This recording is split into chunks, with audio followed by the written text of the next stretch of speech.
About 70% of those businesses lost anywhere from 50 to 80% of their revenue. So those who have business owners out there, God forbid restaurateurs in places like New York and California, my heart goes out to you all around the world, or Australia, anywhere you are. And I just want you to know that these next few days, my commitment is to show you what we've been able to do in so many of these areas so that you can really have an impact, so that you don't find yourself feeling out of control. Don't get me wrong.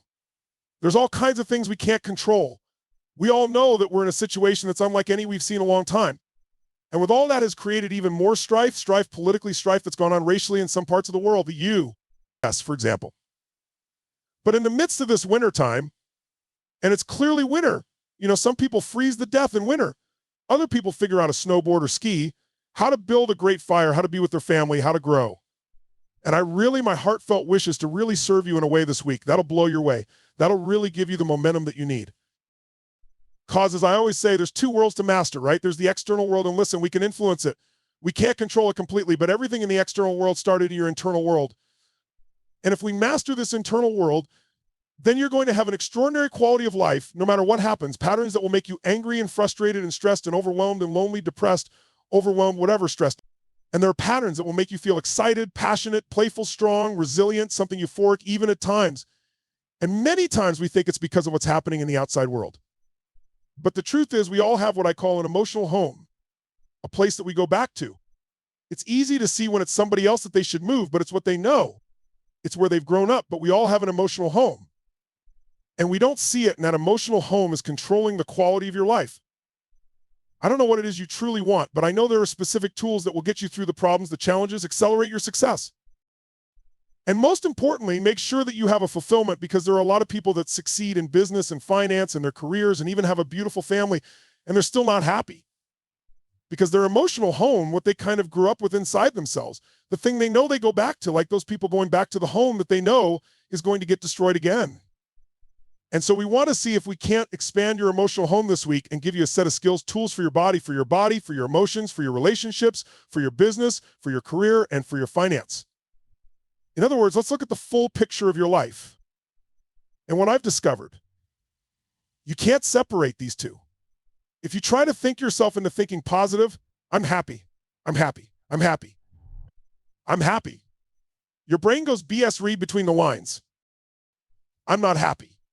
You have to be able to train your body and your mind when they work together. There's no limit to what you can experience, but you can have $1 billion and have a miserable life. True. And you can have no money whatsoever and have a magnificent life, because it all comes down to the patterns of emotion you have. You've got $1 billion in your primary home. The emotions you come back to, your brain finds a way to get back there, whether it's good or bad, is to feel frustrated and angry. Then the quality of your life is frustrated and angry. It has nothing to do with $1 billion. If you have the most beautiful children, a great husband, wife, great family, but the primary emotions you live in every day is worry and stress, then you don't experience the love and joy of your family. Your life is called worry and stress. If you have certain emotions, it won't matter how much you achieve, it won't matter if COVID's here or not, it won't matter if there's political division or not, you're going to be miserable. And if you can find a way to master this internal emotion where you have more gratitude or more joy or more excitement or more passion or more drive or more hunger, or more playfulness, your life will completely transform, because the way we measure our life is how we feel. But I'd say this to you, if you want to change a relationship, the number one thing you have to do is master your own emotions. If you don't do that, forget it. There's no hope. And what's wonderful, though, is it's easy to do. It's that energy is part of life. And if you're sitting passively listening, you're not going to be able to listen very long, certainly not 50 hours or anything like that. If you turned on and you saw a rock and roll concert, you'd see people cheering going forward. If you went to a sporting event, why do people do it? Because there's an energy there. So I create that in those environments. I'm very clear that I believe that life is about leadership and being truthful to yourself. And so I believe, number one, that the mandate for any great relationship and the mandate for anybody to lead their own life and not be a follower is you got to see things as they are, but not worse than they are, because that's where most people go. That's where they go on relationship. That's why they start to tear it down. That's why the relationship starts to break down, because people get scared when it isn't working out, and then they make it worse than it is so they don't have to try, because they don't want to try again and be disappointed. They don't want to feel that sense of rejection. They don't want to feel that sense of failure. So most people make it much worse than it is. People tell me all the time, oh, I'm skeptical or I'm pessimistic. I said, no, you're gutless. It takes no guts. It takes no courage to be a pessimist. To say it's not going to work, let's try to find out what's wrong. What's wrong is always available. So that's right. So I'm not into positive thinking, but I am into intelligence, and intelligence says see it as it is. Don't make it worse than it is. The only way it gets better is if you can see how it is, don't make it worse than it is. Don't try to make it so it's impossible to change. That's not true. That's not true at all. The second mandate, I think, to changing anything in your life, to bleeding your life, is once you see it as it is not worse than it is, then you got to see it better than it is. Because that's the thing that's missing from most relationships. There's no vision. I mean, without a vision in the Bible, it says people, what the Irish and what a relationship has no vision for greater than where they are.